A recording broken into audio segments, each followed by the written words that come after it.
오늘은 죽음을 주제로 한번 이야기를 해보려고 해요. 여러분들 축구 좋아하세요? 네, 축구 재밌죠? 네. 네, 제가 지금 한 집에서 살고 있는 저희 와이프를 2002년도 한일 월드컵을 이렇게 응원하다가 눈이 맞아가지고 이렇게 결혼하게 됐는데요. 축구 박진감 넘치죠. 요새 손흥민 선수 골 넣는 장면 보려고 프리미어 리그를 계속 이렇게 뜬 눈으로 보고 있는 그런 분들도 있을 텐데요. 상당히 박진감 넘칩니다. 자, 전반 45분, 후반 45분. 자, 축구가 재미있는 까닭은 여러 가지가 있지만요. 저는 그 중에 한 가지 경기가 시간 제한이 있기 때문이라고 생각을 해요. 만약에 똑같은 경기를 3박 4일 동안 계속 한다 그러면 여러분들 그거 보시겠어요? 뭔가 좀 지루하겠죠. 자, 생화가 있고 조화가 있습니다. 여러분들 어떤 꽃을 받고 싶으세요? 선물을 받는다 그러면. 생활요. 조화를 받고 싶은 분들도 혹시 있나요? 왜 훨씬 오래 가잖아요. 자, 근데 우리는 조화보다는 생활을 훨씬 값어치 있게 생각을 하죠. 왜 그럴까요? 생화는 언젠가 시들기 때문에 그렇죠. 자, 어떤 꽃도 열흘 이상 계속 붉은 빛을 유지하지 못한다 그러는데요. 우리가 꽃이 피었을 때 꽃을 보면서 아름답다라고 느끼고 그거를 즐기는 이유는요. 이 순간이 영원하지 않다는 것을 알기 때문에 그렇습니다. 그래서 그 짧은 순간을 우린 최대한 좀 즐기려고 그렇게 노력을 하게 되죠.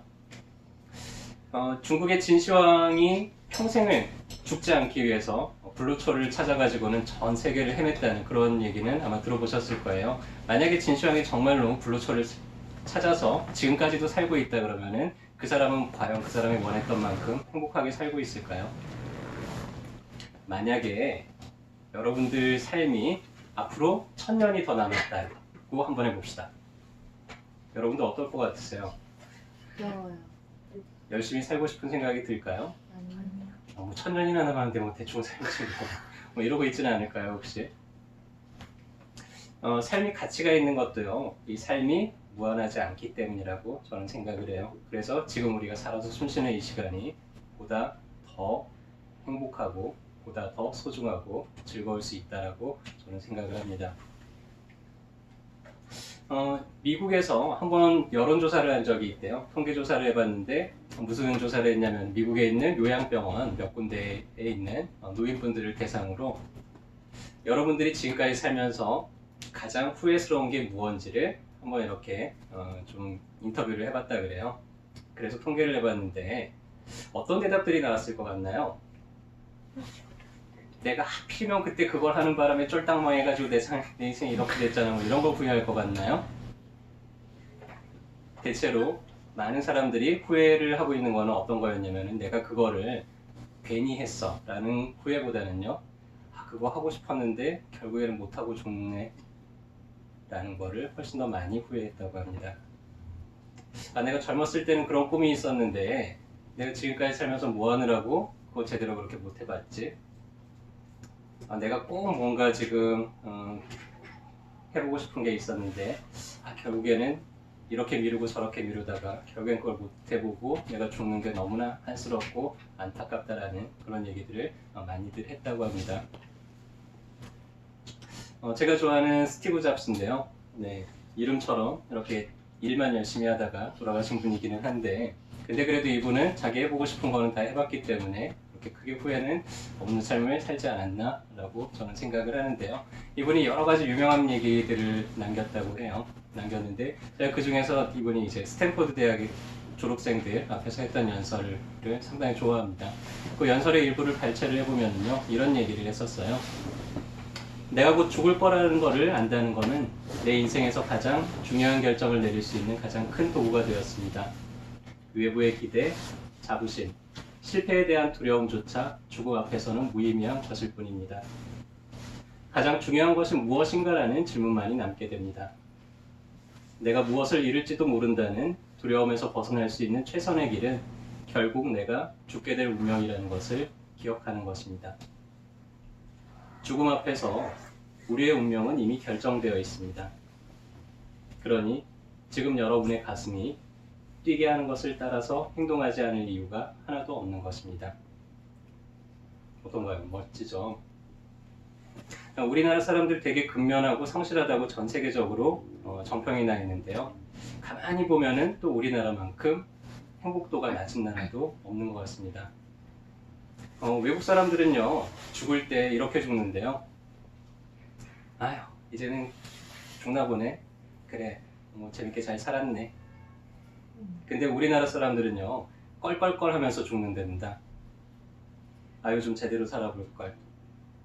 아유, 그거 좀 다르게 해볼걸. 아유, 사랑한다고 한마디 해볼걸. 이러면서 죽는다고 해요. 여러분들은 어떠신가요? 많은 사람들이 결국에는 나도 죽게 될 거라는 사실을 좀 외면한 채로 살고 있어요. 그러면서 지금 이 순간이 마치 영원할 것처럼 그렇게 하면서 자기 인생을 좀 낭비하면서 살아가고 있습니다. 그러다가 한참 시간이 지난 다음에 문득 뒤돌아보면서 난 지금까지 내 삶에서 최고의 순간이 오기만을 기다리면서 지금까지 기다려왔는데 내가 대충 살아버린 지난날의 그 시절들이 내 인생이었다고 하면서 화들짝 놀라고는 한다 그래요. 그래서 우리가 언젠가는 죽을 거라는 사실을 항상 내가 염두에 두고 있으면요, 우리가 지금 살고 있는 지금 이 순간을 훨씬 더 소중하고 더 가치 있게 살아가는 데 도움이 될 수 있을 겁니다. 그래서 내가 이런 죽음을 항상 직면하고 있다는 것을 확인하는 방법이 하나 있어요. 제가 여러분들에게 한번 제안을 해드려 볼 테니까 오늘 집에 돌아가셔가지고 다 같이 한번 해봤으면 좋겠습니다. 뭐냐면요, 유언장을 남겨보는 거예요. 혹시 이 중에서 유언장 미리 남겨놓으신 분 계시나요? 또 남겨놨어?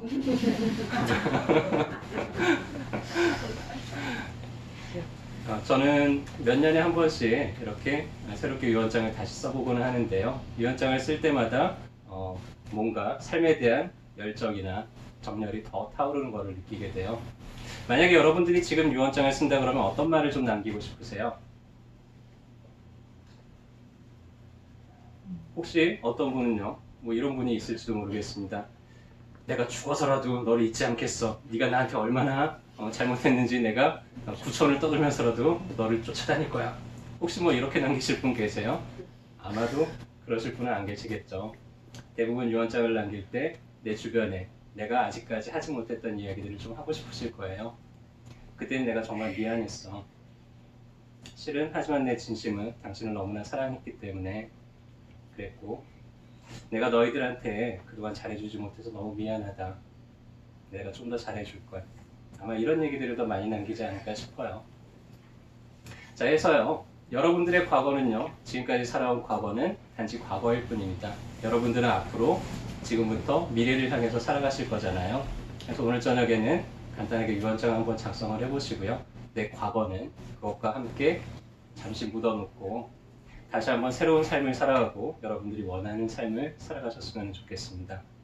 네, 그런 결심을 하는데 제 강의가 작은 보탬이 되었으면 좋겠습니다. 감사합니다.